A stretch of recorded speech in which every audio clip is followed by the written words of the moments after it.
Comme la bisika koza na maboko na yo. Nyonso tokosala epesa bila biso. Onyo sekanga mieza diabolique satanique. Tolingi kote pe topesa yango mitindo ekende bisika mikabuka. Bato nyonso bazakati na wesika. Hari amashusho yasakaye ku mbuga nkoranyambaga agaragaza ingabo za Kongo Kinshasa FARDC ziri kurira mu marira menshi ziri gusenga zisaba Imana kuzikiza inyeshyamba za M23 zimaze kwigarurira uducafi twose muri Kivu y'Amajyaruguru. Kugeza ubu ziri gusatira umujyi wa Goma uhana imbibi n'u Rwanda, ukaba igice kinini gikorwa mu bucuruzi hagati y'u Rwanda na Kongo Kinshasa. Iyi ni Intego TV, banatwora subscribe tujye tukugeza amakuru ya buri munsi. Ni mu gihe kandi MONUSCO yataye ibirindiro byayo bikomeye yari ifite Rumangabo. Aya mashusho agera kuri Intego TV bivuga ko yafashwe ikigo cy'ingabo cya Rumangabo kigaruraga n'umutwe wa M23. MONUSCO kuri ubu yataye ibirindiro bikomeye yari ifite mu gace ka Rumangabo. Kuri yo kabiri ingabo za MONUSCO zavuze ko zavuye mu birindiro zari zifite muri Rumangabo nyuma yaho higaruriwe n'umutwe wa M23.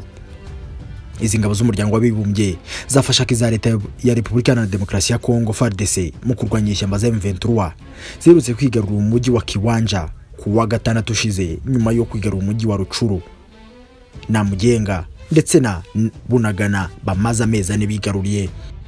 Mu butumwa bw'umuryango w'abibumbye buzwi ku izina rya MONUSCO, mu nyandiko yanditse ku rubuga rwa Twitter bwagize buti twafashe ingamba zo kuva muri Rumangabo nyuma yo kubyumvikana n'abafatanyabikorwa bacu kugira ngo turusheho gutegura intambwe ikurikira.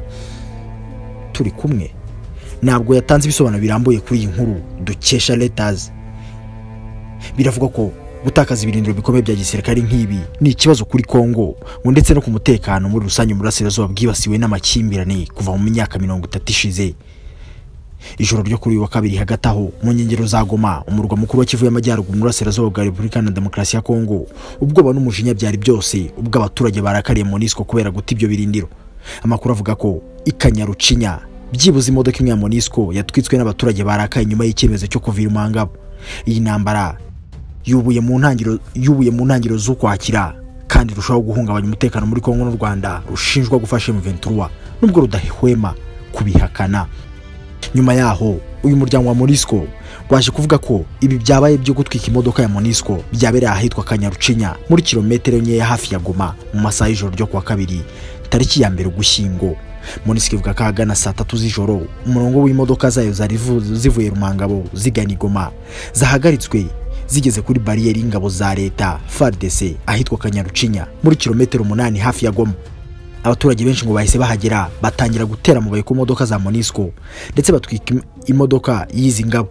MONUSCO yaje kurasa amasasu menshi ingabo zayo zibasha kuhikura amahoro. Gusa MONUSCO ivuga ko abinjiniyeri babiri bakomoka muri Bangladesh bahakomerekeye bikomeye.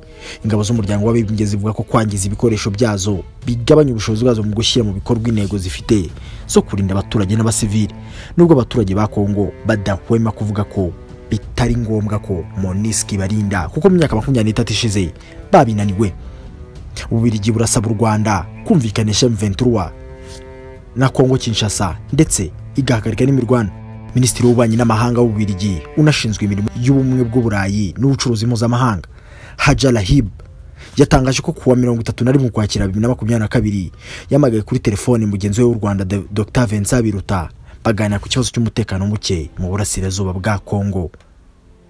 Repubulika Iharanira Demokarasi ya Kongo ishinja u Rwanda gushyigikira umutwe wa M23, ibintu u Rwanda rudahwema guhakana rukavuga ko ari ibinyoma byihishe nyuma y'uko abayobozi ba Kongo badashaka kwerura ngo bavuge icyishe nyuma yo kunanirwa inshingano zabo. Mu butumwa bwe yavuze ko Dr Vincent Biruta baganiye ku bibazo biri mu burasirazuba bwa Kongo, Ubirigi bwasabye umutwe wa M23 kurekera kurwana ako kanya ndetse ukanarekura muri tumwe mu duce yafashe kandi akabaho inzira y'ibiganiro nk'uko byemejwe i Rwanda ni Nairobi muri Kenya. Minisitiri Haja Lahib yasabye u Rwanda gutanga umusanzu n'uburyo bwose bushoboka rukumvikanisha M23 ko ikwiye guhagarika imirwano no kurekura uduce yigaruriye.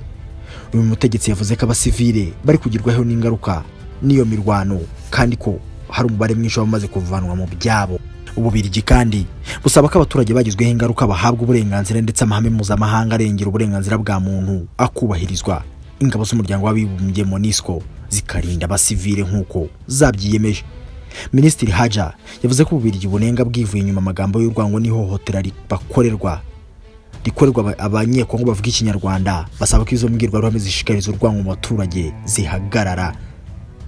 Umuryango w'ubumwe bw'Uburayi uheruka gusaba ko amasezerano y'amahoro yasinywe hagati ya M23 na leta ya Kongo ashyirwa mu bikorwa kuko ariyo nzira yonyine ishoboka. Uyu muryango nawo wahamagara umutwe wa M23 kurekura uduce wafashe ndetse isaba n'imitwe yose igaragara mu burasirazuba bwa Kongo kurambika intwaro hasi ibisa no kwisubiramo kuko imyaka ibaye myinshi iyi mitwe ibwirwa ariko niyumve. Bisa nk'aho amahanga yahagurukiye umutekano mu burasirazuba bwa Kongo nubwo Kongo ikomeje kubyegeka ku Rwanda. Ibintu umuhungu wa Lumumba, Premier Ministre wa mbere wa Kongo, umuhungu we Guy Lumumba aherutse gushinja ibi bihugu uburyarya avuga ko biha intwaro Ukraine mu kwirwanaho mu gihe Kongo yo bayiha amasengesho. Sinasoza kandi ntagarutse ku myigaragambyo yatangiye ku cyumweru tariki 30 Ukwakira 2022 Goma.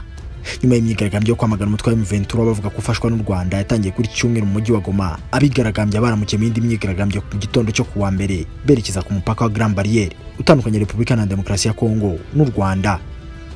Ku munsi wa kabiri imyigaragambyo yo kwamagana M23 n'u Rwanda, abigaragambya baririmbaga indirimbo zituka perezida w'u Rwanda ndetse banasaba guhabwa intwaro bakajya gufasha FARDC ku rugamba. Bati Felix bavuga perezida, duha intwaro kandi tuzatsinda u Rwanda.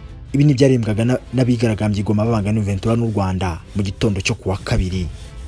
Mu Giswahili nk'uko inkuru dukesha interview.cd ikomeza ibivuga, abigaragambyaga batumiye Uburusiya n'Ubushinwa mu gufasha ingabo za Kongo nk'uko ushobora kubisoma ku byapa bari bitwaje. Imyigaragambyo yadusinyemo mu mpera z'icyumweru gishize umutwe wa M23 wigarura imijyi ya Rucuru na Kiwanja. Imijyi kandi kuri uyu munsi kuwa gatatu tariki 2 Ugushyingo byamaze kumenyekana ko abavuga ikinyarwanda bazwi nk'abatutsi b'abanyekongo bibasiwe bashinjwa gushyigikira M23.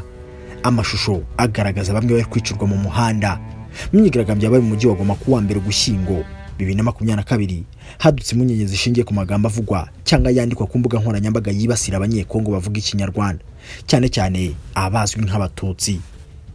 Muri imyigaragambyo nubwo muri rusange bivuga ko yabaye mu mahoro, bibasi ibikorwa by'ubucuruzi by'abavuga ikinyarwanda nk'uko BBC dukesha inkuru yabitangaje.